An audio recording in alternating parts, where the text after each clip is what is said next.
ಇನ್ನು ಕರಾವಳಿಯಲ್ಲಿ ಕೋಮು ಸೌಹಾರ್ದತೆಗೆ ಧಕ್ಕೆ ವಿಚಾರ. ಮಂಗಳೂರು ಕಮಿಷನರೇಟ್ ವ್ಯಾಪ್ತಿಯ ಮೇಜರ್ ಸರ್ಜರಿ ಆಗಿದೆ. ಇಲ್ಲೀಗ ತಳಮಟ್ಟದ 56 ಪೊಲೀಸ್ ಸಿಬ್ಬಂದಿಗಳನ್ನು ಟ್ರಾನ್ಸ್ಫರ್ ಮಾಡಲಾಗಿದೆ.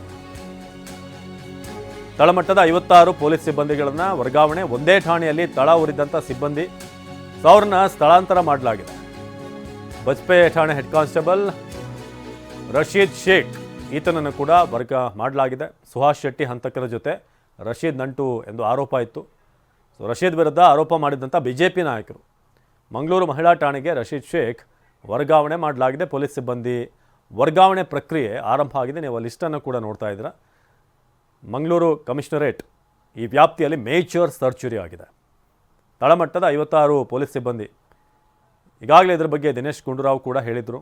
ಯಾರ್ಯಾರು ಅದೇ ಸ್ಟೇಷನಲ್ಲಿ ಭಾಳ ವರ್ಷಗಳಿಂದ ಹಾಗೆ ತಳ ಉರಿದರು, ಅವರಿಗೆಲ್ಲ ಏನೇನು ಆಗ್ತಾಯಿದೆ ಅವರ ಲಿಮಿಟ್ಸ್ನಲ್ಲಿ ಎಲ್ಲವೂ ಕೂಡ ಗೊತ್ತಿತ್ತು. ಕೆಲವೊಂದು ನೋಡಿ ಕೂಡ ಇವರು ಕರೆಕ್ಟಾಗಿ ಆ್ಯಕ್ಷನ್ ತೊಗೊಂಡಿದ್ದಾರಾ ಅನ್ನೋದ್ರ ಬಗ್ಗೆ ಪ್ರಶ್ನೆಗಳಿದ್ವು.